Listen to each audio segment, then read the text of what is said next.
Bismillahirrahmanirrahim. Assalamualaikum warahmatullahi wabarakatuh. Alhamdulillah wassalatu wassalamu ala Rasulillah Sayyidina Muhammad bin Abdullah wa ala alihi wa ashabihi man wala ma ba'd. Subhanaka la ilma lana subhanaka la ilma lana illa ma 'allamtana innaka antal alimul hakim. Rabbi shrah li sadri wa yassir li amri wahlul 'uqdatam min lisani yafqahu qawli. Amin ya rabbal alamin. Kita sekarang akan membahas kitab berseri seperti biasa. Kalau kemarin kita bahas tentang kitab Al-Wasaya An-Nafi'ah karangan Al-Imam Abdullah bin Alawi bin Muhammad Al-Haddad. Sekarang kita akan membahas kitab Khuluquna, kitab akhlak kami, yang dikarang oleh guru kita Al-Habib Umar bin Muhammad bin Salim bin Hafid Ibn Syekh Habib Bakar bin Salim. Beliau mengarang ini pada umur 15 tahun. Sudah banyak menyingkap bagaimana akhlaknya manusia, bagaimana budi pekerti, sopan santun, ramah tamah, lemah lembut, kasih sayang. Beliau tidak lain semacam ini mengikuti datuk beliau Sayyidina Syekh Habib Bakar bin Salim, yang pernah juga mengarang di umur 15 tahun dengan kitab namanya Kanzus Sarair, Miftahus Sarair wa Kanzuz Dzakhair. Jadi beliau memang mulai umur 15 tahun Allah kasih pengetahuan basirah, ya, bagaimana menyingkap hati, tidak lain karena kapasitas ilmu yang Allah beri kepada beliau, dan seringnya beliau duduk bersama orang-orang soleh. Sekarang kita mulai muqaddimah kitab Khuluquna. Bismillahirrahmanirrahim. Alhamdulillahil karimil mannan qadimil ihsan. Segala puji bagi Allah subhanahu wa ta'ala, zat yang maha dermawan, zat pemberi anugerah. Qadimil ihsan, pemberi kebaikan dan memiliki sifat qadim. Qadim itu terdahulu. La awwala lahu wa la akhira lahu, tidak ada awalnya dan tidak ada akhirnya, itu Allah. Kalau ada orang tanya, Allah itu kapan adanya? Ada sebelum pertanyaan ini bahkan.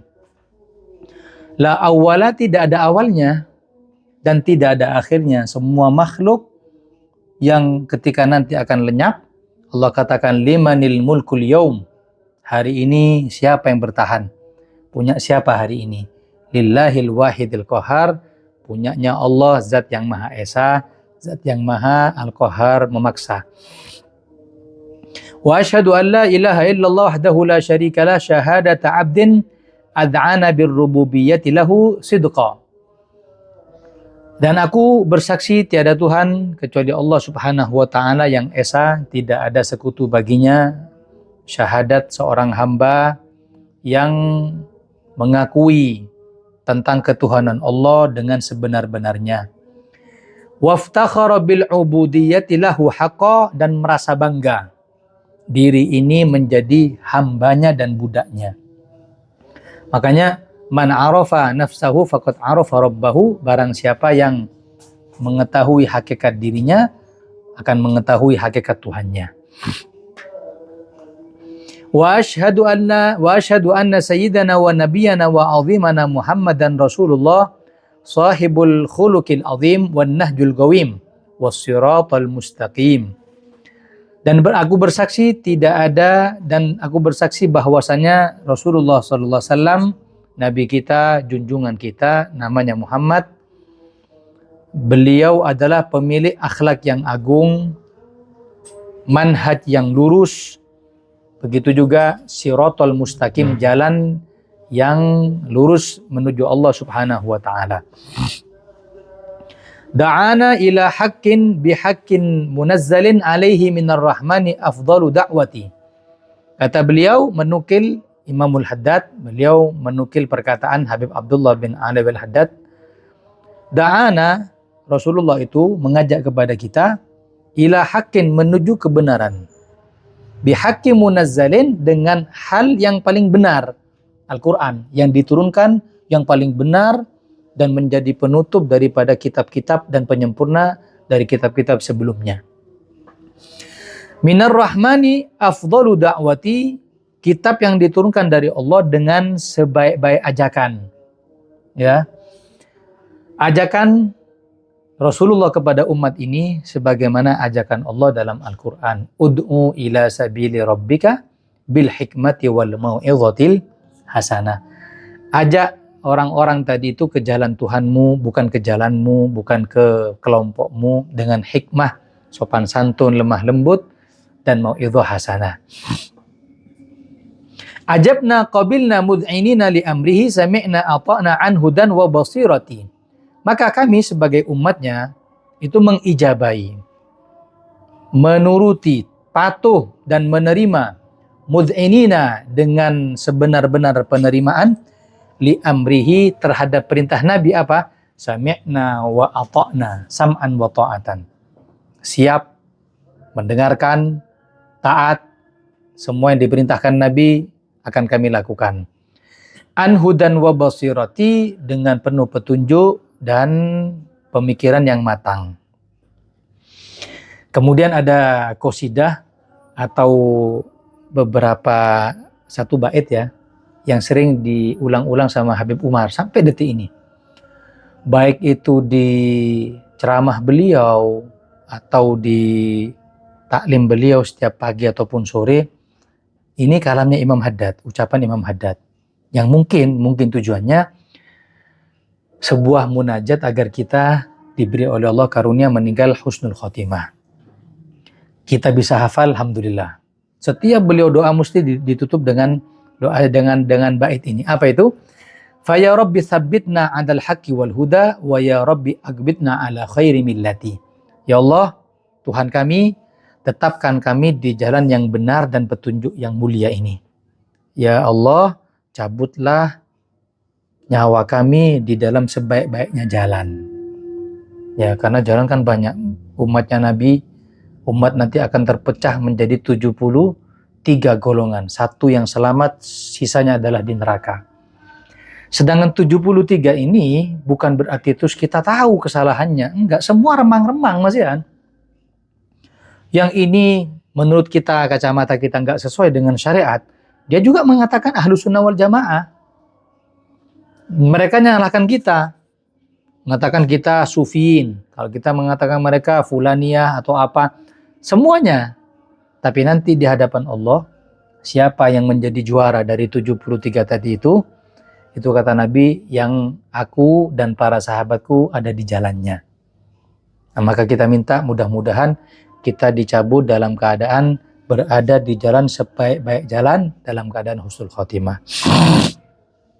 Wa sallallahu wa sallama afdhala salatin wa azka salamin ala habibika Sayyidina Muhammadin wa ala alihi wa ashabihi wa man tabi'ahum bi ihsan. Dan salawat serta salam kepada Rasul sallallahu alaihi wasallam dan kepada para sahabatnya dan semua tabi'ihnya. Amma ba'du. Kita mulai kitab ini. Fa uqaddimu hadhihi sifat. Aku tulis di dalam kitab ini awal kali adalah sifat-sifat mustamilatun ala azimi akhlaqin, yang tercakup terhadap besarnya, agungnya akhlak. Wa jalili sifatin, dan paling mulianya sifat. Hiya akhlakun wa sifatul mu'min, tidak lain kalau ini, sifat ini adalah sifat murninya orang-orang mukmin, al-mutahaqqiq bi haqaiqil iman, yang keimanannya mantap kepada Allah dan Rasulnya. Jadi mukmin ini punya namanya fitrah. Fitrah itu apa? Asal muasal. Asal muasalnya mukmin ini suka kebaikan, benci kejelekan. Tidak ada orang yang ahli maksiat di muka bumi ini kecuali dalam hatinya ada suka kebaikan. Ya, sebejat-bejatnya orang, inti akhlaki dengan akhlak yang baik, dia akan baik sama inti.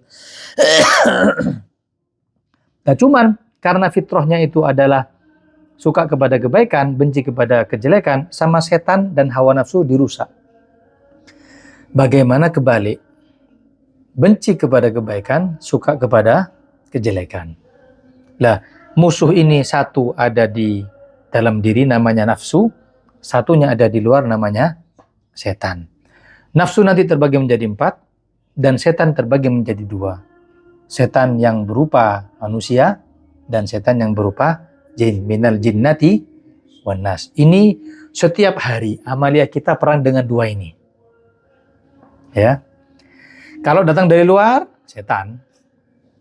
Kalau datang dari dalam, nafsu. Dan nafsu paling parah adalah nafsu yang mengajak kepada kemaksiatan. Tidak ada orang bilang, nah ini sama nafsu ini kuat.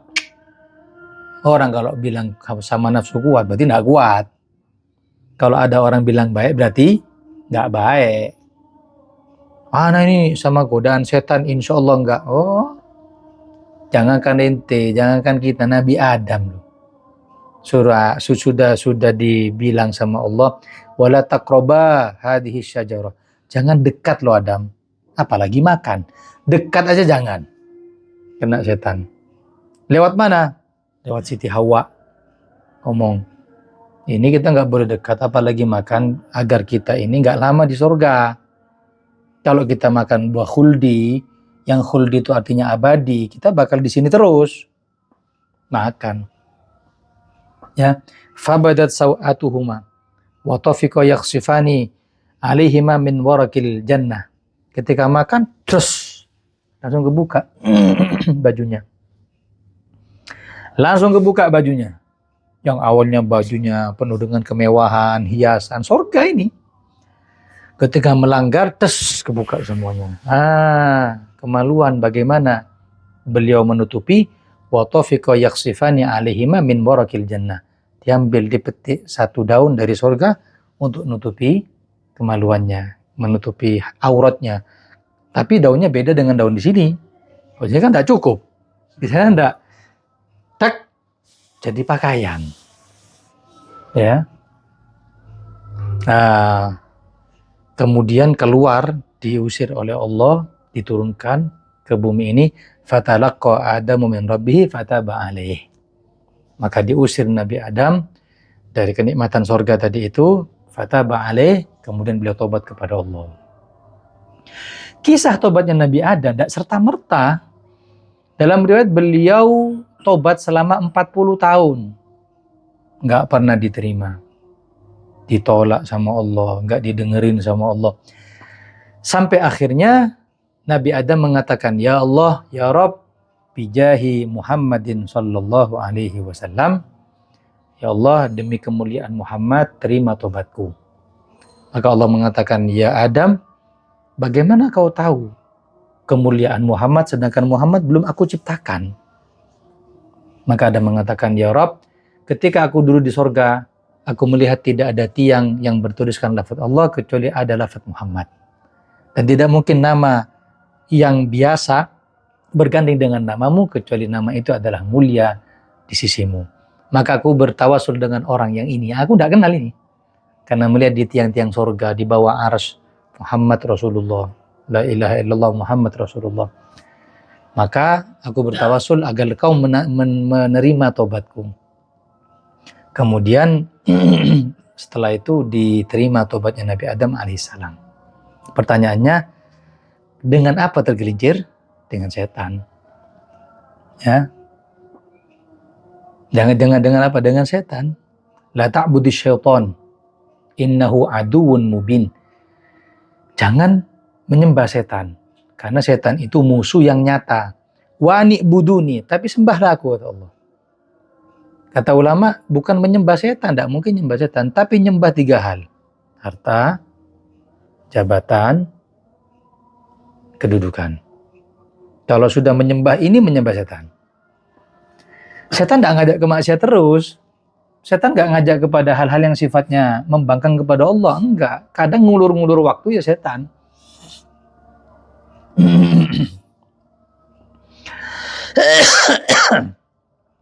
Idil iman ma waqara fil qalbi wa saddaqahul amal. Yang namanya iman tadi itu ma waqara fil qalbi, yang ada di dalam hati, tetap dalam hati dan dibenarkan dengan amal.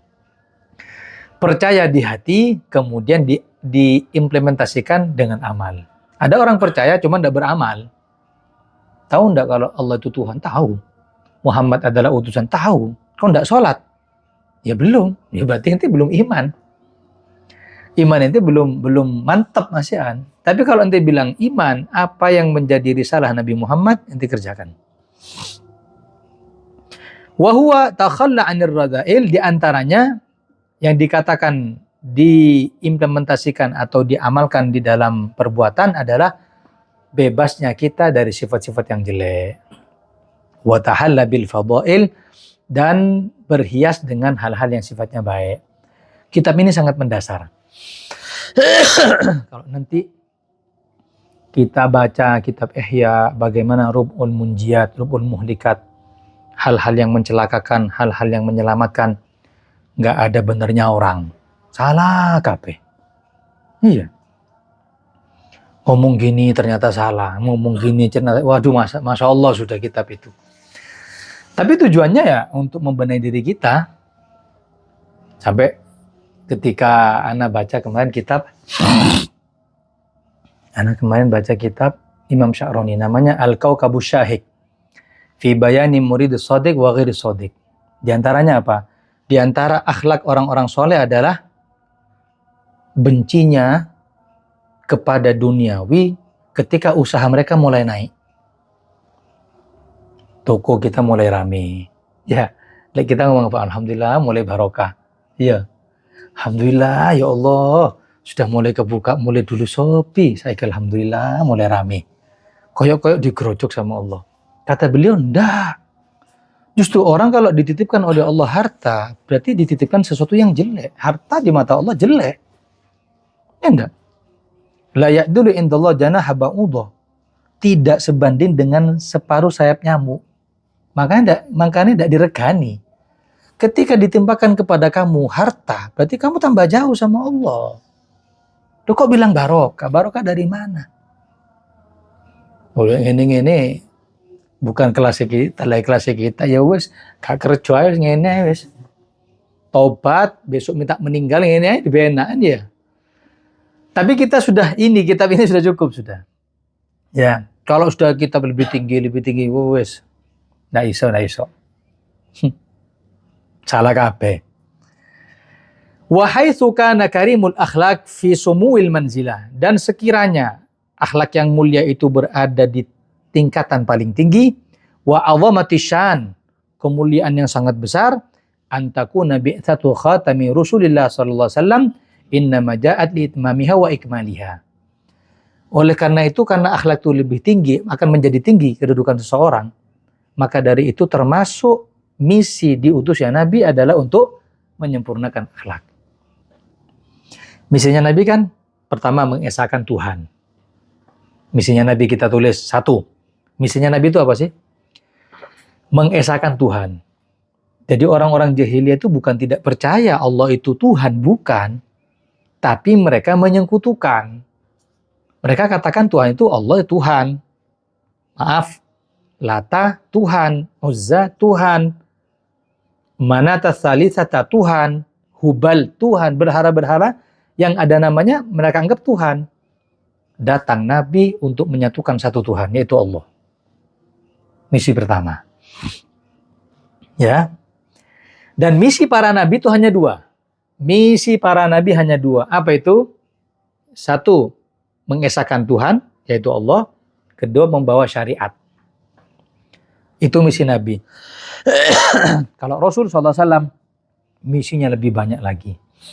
1, kayak tadi kita bilang, mengesahkan Tuhan. 2, menyempurnakan syariat. Syariat yang sudah ada dilanjutkan sama Nabi. Syariat haji, syariat Nabi Ibrahim. Syariat puasa, syariat Nabi Daud alaihissalam. Dan banyak syariat yang lain. Sudah, itu yang 2. Yang 3, misi Nabi adalah menyempurnakan akhlak. Bukan membuat, bukan mengajarkan, tapi menyempurnakan.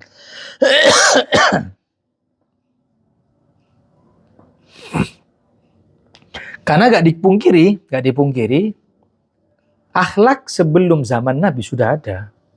Akhlak yang baik sebelum Nabi ada. Dari mana dalilnya? Kakek-kakeknya Nabi kan baik semua. Bagaimana Abdullah, Abdul Muttalib, Hashim, Abdi Manaf, Qusay, Lu'ay, Kinana, Khuzaimah, Ma'ad, Adnan, semuanya mulia. Tapi Nabi menyempurnakan akhlak tadi, semuanya tadi itu. Dan ternyata penyempurna ini menjadi unggulan daripada akhlak yang lainnya. Coba push dulu, Mam. Itu misi yang ketiga. Yang keempat, menabur kasih sayang. Wa ma arsalnaka illa rahmatan lil alamin. Wa ma arsalnaka, tidaklah aku utus wahai Muhammad kepada umat ini kecuali rahmat, nabur yang namanya kasih sayang. Makanya Nabi tidak diberi oleh Allah sifat yang keras, kasar, kaku, jafa. Jafa itu kaku. Sama orang kaku tidak pernah Nabi. Kenapa? Karena akan walau kunta faddan ghalidhal qalbi lan faddu min haulik. Kalau kau keras wahai Muhammad kepada umat, lari mereka. Ya, lari mereka. Nabi pelan-pelan.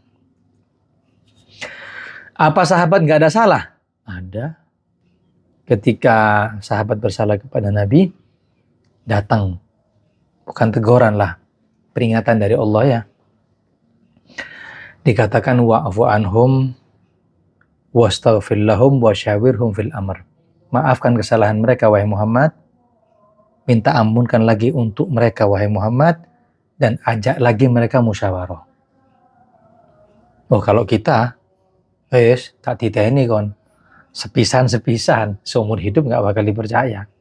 Nabi nggak mencoba kembali membangun kepercayaan, ternyata berhasil. Ingat yang bunuh Zainab. Nabi punya anak putri namanya Sayyidatuna Zainab. Dalam riwayat, dalam keadaan hamil. Naik kendaraan, diantar oleh Abul As bin Robi, suaminya. Karena suaminya tidak beriman dulu. Sama Nabi dibilang sama sahabat, coba kau susul. Kasihan Zainab, hanya diantar ke daerah sini. Kau susul wahai sahabat. Setelah itu disusul, ada satu orang kafir, ngambil panah, kemudian dipanah kendaraannya Zainab tadi itu sampai jatuh kendaraan, Zainab jatuh. Dalam melihat pendarahan sampai gugur. Dan Zainab meninggal gara-gara sakitnya keguguran tadi itu. Singkat cerita, setelah beberapa saat Nabi sudah mulai tersebar yang namanya Islam, datang orang ini. Datang orang ini kepada Nabi, terus tiba-tiba masuk Islam. Ketika datang, sahabat bilang, pembunuh Zainab. Pembunuh Zainab. Jangan sampai ketemu Nabi. Jangan, tahan dulu. Dia mungkin minta masuk Islam. Dia mau tobat ini. Tiba-tiba datang Nabi. Ya Rasulullah, asyhadu an la ilaha illallah, asyhadu anna Muhammadar Rasulullah.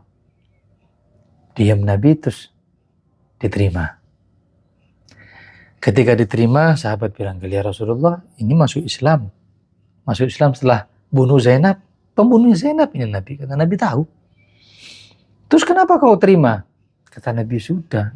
Zainab itu meninggal lain dengan dia datang untuk masuk Islam. Dia bunuh Zainab dulu. Selesai, urusan sama Zainab selesai. Sekarang dia datang untuk masuk Islam. Kita terima Islamnya. Anak loh Pak. Ayo. Ini pateni loh. Menjadi sebab terbunuhnya anak kita. Jangankan sampai meninggal anak.